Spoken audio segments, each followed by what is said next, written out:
নীলাজ কোন তেওঁলোকক নিলজ্জ বুলি ক'লেও অত্যুক্তি কৰা নহ'ব। আম্বেদকাৰক লৈ সমুখ সমৰত কংগ্ৰেছ বিজেপি। কংগ্ৰেছৰ আম্বেদকাৰ সন্মান সমদলৰ পাছত কংগ্ৰেছক নিৰ্লজ্জ দল আখ্যা মুখ্যমন্ত্ৰীৰ। কংগ্ৰেছ এনেকুৱা এটা দল যাৰ শৰীৰত লাজ শব্দটোৱে শোভা নাপায়। প্ৰত্যুত্তৰত আক্ৰমণাত্মক কংগ্ৰেছ।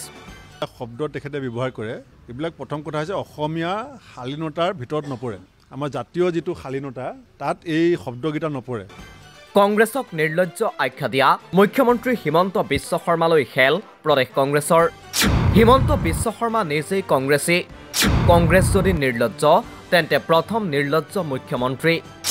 ৰাজ্যৰ ৰাজনীতিত এইবাৰ নিৰ্লজ্জৰ ৰাজনীতি। কংগ্ৰেছৰ লাজ বুলি একো নাই। কংগ্ৰেছ এনেকুৱা এটা দল যাৰ শৰীৰত লাজ শব্দটোৱে শোভা নাপায়।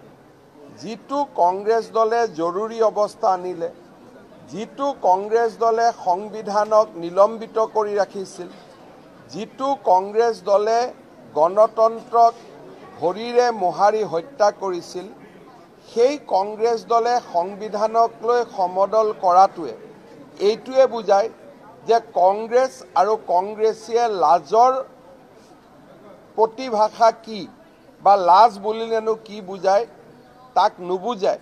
এয়া মুখ্যমন্ত্ৰী হিমন্ত বিশ্ব শৰ্মাৰ মন্তব্য। কংগ্ৰেছে দেশজুৰি আম্বেদকাৰ সন্মান কাৰ্যসূচী ৰূপায়ণৰ পাছতেই দলটোক নিৰ্লজ্জ আখ্যাৰে মুখ্যমন্ত্ৰীৰ বক্তব্য।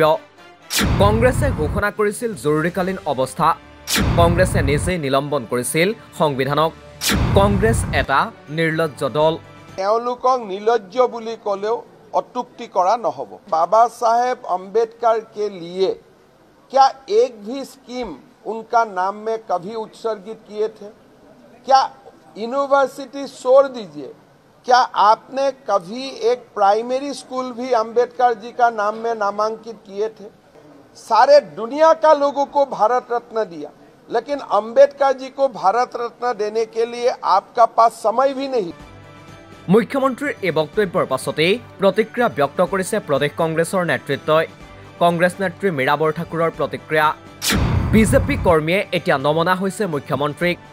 বিজেপিৰ সভাপতিয়েও আন্দোলন কৰি বুঢ়া আঙুলি দেখুৱাইছে মুখ্যমন্ত্ৰীক। মানসিক সন্তুলন হেৰুৱাইহে কংগ্ৰেছক গালি পাৰিছে মুখ্যমন্ত্ৰীয়ে।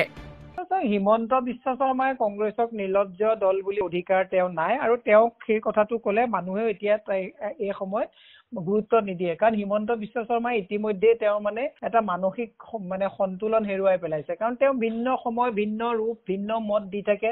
আজি যদি এটা কথা কয়, কাইলৈ কথাৰ কোনো লাগবান নাথাকা। তেওঁ আজি এসপ্তাহে হোৱা নাই তেওঁ কৈছিলে যে কোনো ৰাজনৈতিক দলে আন্দোলন নকৰে।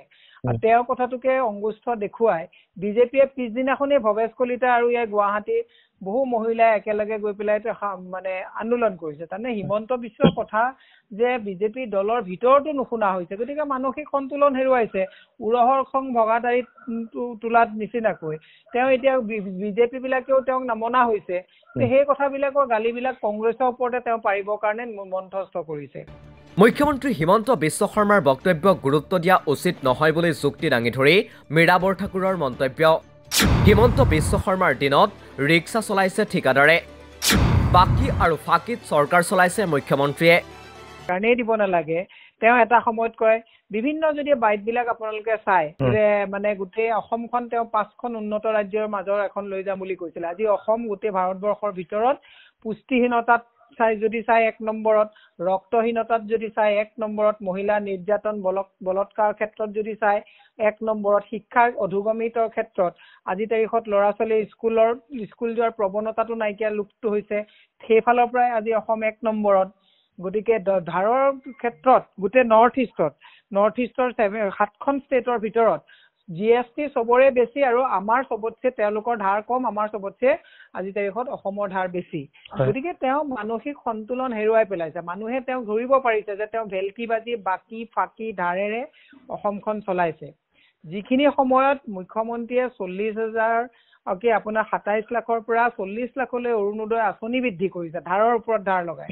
সেইখিনি সময়ত আজি তাৰিখত 1200 কোটি টকাৰ কাৰণে আজি তাৰিখত থলুৱা ঠিকাদাৰে উপায়ন্তৰ হৈ বহুত থলুৱা ঠিকাদাৰে ৰিক্সা চলাবলগীয়া বা অটো ৰিক্সা চলাবলগীয়া পাণ দোকান দিবলগীয়া অৱস্থা হৈছে হাল এৰি শিয়াল খেদা মুখ্যমন্ত্ৰীয়ে কংগ্ৰেছক কটাক্ষ কৰাৰ বাহিৰে কাৰণ তেওঁক এতিয়া বিজেপিৰ মানুহ চবেই ইচিচাচাচ কৰে কাৰণ তেওঁ ছুপাৰষ্টম হ'ব গৈছিলে তেওঁ বিজেপিত অকলেই গোটেই উঠি ৰজা বহি ৰজা হ'ব গৈছিলে এতিয়া বিজেপিত ভৱেশ কলিতাই বুঢ়া আঙুলি দেখুৱাই দি পেলাই ৰাস্তাত আগদিনাখন কওঁতে 12 ঘণ্টা নাযাওঁতে আন্দোলন কৰিছে আৰু তেওঁ দেখিছে যে তীব্ৰতৰ কংগ্ৰেছৰ আন্দোলন হৈছে গতিকে এই কথাবিলাকে তেওঁ মিছা কথাবিলাক বাকী আৰু ফাঁকি কথাবিলাক কংগ্ৰেছে যেতিয়া ৰাইজৰ মাজলৈ লৈ আহিছে তেওঁ অস্বস্তিত পৰিছে গতিকে কংগ্ৰেছক আপুনি এতিয়া ল'ৰা ছোৱালীয়ে চাকৰি পোৱা নাই ধাৰৰ ওপৰত ধাৰ এতিয়া নেহৰুৰ কথা কৈ ইন্দিৰা গান্ধীৰ কথা কৈ পেলাই আপুনি মুখ পুলুকা মাৰিলে যুৱ প্ৰজন্মই মানে আপোনাক সহ্য নকৰিব নহয় গতিকে সেইটোৱে কথা মুখ্যমন্ত্ৰী হিমন্ত বিশ্ব শৰ্মাৰ মন্তব্যৰ প্ৰতিক্ৰিয়া ব্যক্ত প্ৰদেশ কংগ্ৰেছৰ মেডিয়া বিভাগৰ অধ্যক্ষ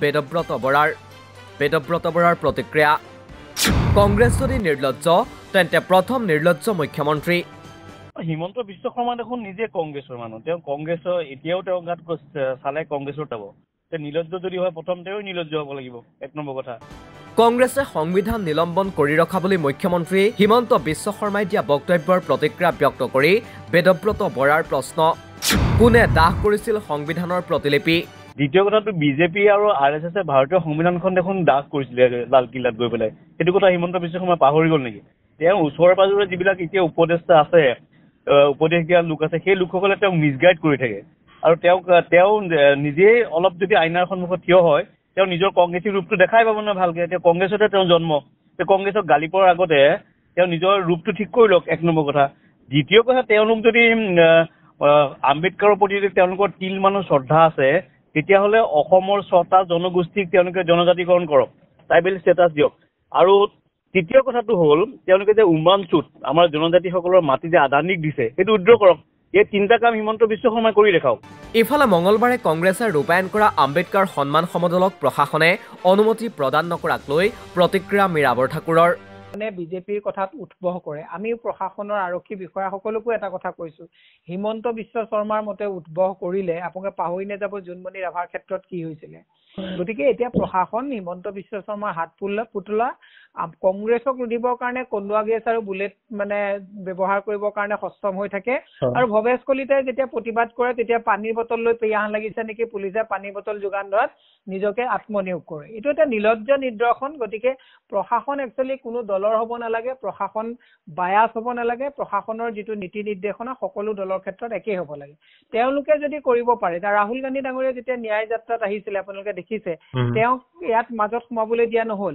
কিন্তু ৰাতি নৰেন্দ্ৰ মোদী অমিত শ্বাহ তেওঁলোকে কিন্তু ইয়াত মানে ৰাস্তাত প্ৰদৰ্শন কৰিবৰ কাৰণে অনুমতি দিয়া হ'ল এতিয়া প্ৰশাসন বুলিবলৈ একো নাই এইটো আৰএছএছ আৰু বিজেপিৰ এটা দল কোম্পানী নিচিনা হৈ গৈছে গতিকে আৰএছএছ আৰু বিজেপিৰ মতে প্ৰশাসন চলে মুখ্যমন্ত্ৰী হিমন্ত বিশ্ব শৰ্মাৰ বক্তব্যৰ প্ৰতিক্ৰিয়া ব্যক্ত কৰিছে এপিচিচিৰ সভাপতি ভূপেন বৰায়ো কংগ্ৰেছে আম্বেদকাৰক কিয় ভাৰত ৰত্ন প্ৰদান কৰা নাছিল বুলি মুখ্যমন্ত্ৰীয়ে কৰা প্ৰশ্নৰ উত্তৰ ভূপেন বৰাৰ আম্বেদকাৰ ডাঙৰীয়াক যিটো শ্ৰদ্ধাঞ্জলি সেইটো সংবিধানৰ প্ৰতি যিসকল শ্ৰদ্ধাশীল সংবিধানখনৰ প্ৰতি যিসকল নিজৰ দায়িত্ব আৰু কৰ্তব্য সংবিধানক লৈ পেলাই অনুভৱ কৰে সেইটো আম্বেদকাৰ ডাঙৰীয়াৰ প্ৰতি ডাঙৰ সন্মান ভাৰতৰত্ন পাব লাগে যদি কিবা থাকি গৈছে সেইখিনিও আমি কৰিম কিন্তু এইটো বিজেপিয়ে ভাৰতৰত্ন ৰাজীৱ গান্ধীৰ প্ৰতি আচৰণ কেনেকুৱা ভাৰতৰত্নৰ পত্নীৰ প্ৰতি আচৰণ কেনেকুৱা ইন্দিৰা গান্ধীক লৈ দেশৰ প্ৰধানমন্ত্ৰীজনে কেতিয়াবা ইন্দিৰা গান্ধী সমাধিত গৈ পাইছে কথাটো আৰু কোনে কৈছে এইবিলাক কথা বিজেপিয়ে কৈছে বিজেপি কোন নাথুৰাম গডছেক পূজা কৰে জাতিৰ পিতাক হত্যা কৰা নাথুৰাম গডছেক পূজা কৰা বিজেপিৰ মানুহৰ কথা এতিয়া দেশৰ মানুহে লাহে লাহে বুজি আছে মুখ্যমন্ত্ৰী নতংকিবাদ বুলি কৈছে কংগ্ৰেছৰ এইবোৰ মানে মুম্বাইত পঠিয়াই দিব লাগে বুলি কৈছে কংগ্ৰেছৰ আচ্ছা মই মানে মুখ্যমন্ত্ৰীৰ সুৰত সুৰ মিলাবলৈ এইকাৰণেই মন নাই যিবিলাক শব্দ তেখেতে ব্যৱহাৰ কৰে এইবিলাক প্ৰথম কথা হৈছে অসমীয়া শালীনতাৰ ভিতৰত নপৰে আমাৰ জাতীয় যিটো শালীনতা তাত এই শব্দকেইটা নপৰে প্ৰথম কথা দ্বিতীয় কথা হৈছে নতংকি কাক কয় এদিন মুখ্যমন্ত্ৰীক যেতিয়া সাংবাদিকে সুধিছিলে যে আপুনি কংগ্ৰেছ এৰি বিজেপিলৈ যাব নেকি, তেতিয়া আপোনালোকক তেখেতে কৈছিলে যে মই ভ্ৰাম্যমান থিয়েটাৰৰ ভাৱৰীয়া নহয়। কৈছিলে নাই কওক, কৈছিলে নাই কওক? যেতিয়া আপোনালোকে সুধিছিলে সাংবাদিকে ৰাজীৱ ভৱনত যে আপুনি বিজেপি এৰি কংগ্ৰেছ এৰি বিজেপিলৈ যাব নেকি, তেওঁ কৈছিলে মই ভ্ৰাম্যমান থিয়েটাৰৰ ভাৱৰীয়া নহয়। সিদিনাখন কৈছে আন্দোলন কৰিব নালাগে, আন্দোলন কৰিব নালাগে বুলি কৈছে। জনতা ভৱন ঘেৰাও কৰিবৰ কাৰণে 3খন গেট ভাঙি হিমন্ত বিশ্ব শৰ্মা ডাঙৰীয়া যে আহিছিলে তাৰ ভিডিঅ'টো মই ছ'চিয়েল মিডিয়াত দিছোঁ, আপোনালোকে পাইছে কি জানে? তেখেতে যিটো শব্দ কৰিছে নোৱা আখৰ দি পেলাই, সেইটো মই একেনে নকওঁ যে যিহেতু শব্দটো অসমীয়া শালীনতাৰ ভিতৰত নপৰে, সেইটো সেই ভিডিঅ'টো মিলাই চালে দেখিব যে কয় যে এছেম্বলি ঘেৰাও গভৰ্ণৰ হাউচ ঘেৰাও হ'ব নালাগে, আৰু তেওঁ বাইটটো চাই ল'ব। ডেড বডি লৈ পেলাই ঠেলাত লৈ কংগ্ৰেছ কেতিয়াও জনতা ভৱন ঘেৰাও কৰিবলৈ যোৱা নাই। কথাটো পিঁয়াজৰ মালা আলু মেলা পিন্ধি গৰু গাড়ী চলাই পেলাই গেছ চিলিণ্ডাৰ লৈ কংগ্ৰেছে এতিয়ালৈকে ৰাজনীতি কৰা নাই। সেইবিলাক সেই মুখ্যমন্ত্ৰী নোৱা আখৰটোত পৰে। আম্বেদকাৰক লৈ এতিয়া এইদৰেই সমুখমূৰত কংগ্ৰেছ বিজেপি। এফালে যদি কংগ্ৰেছক নীলাজ আখ্যা দিছে মুখ্যমন্ত্ৰীয়ে, আনফালে মুখ্যমন্ত্ৰীক প্ৰথমজন নীলাজ আখ্যা দিছে কংগ্ৰেছে। তাৰ মাজতে সংসদৰ মজিয়াত গৃহমন্ত্ৰী অমিত শ্বাহে আম্বেদকাৰক কৰা অপমানৰ বিৰোধিতাৰে আন্দোলন অব্যাহত ৰখাৰ হুংকাৰ কংগ্ৰেছৰ। নিউজ ডেস্ক ৰিপৰ্ট, দি ক্ৰছ কাৰেণ্ট।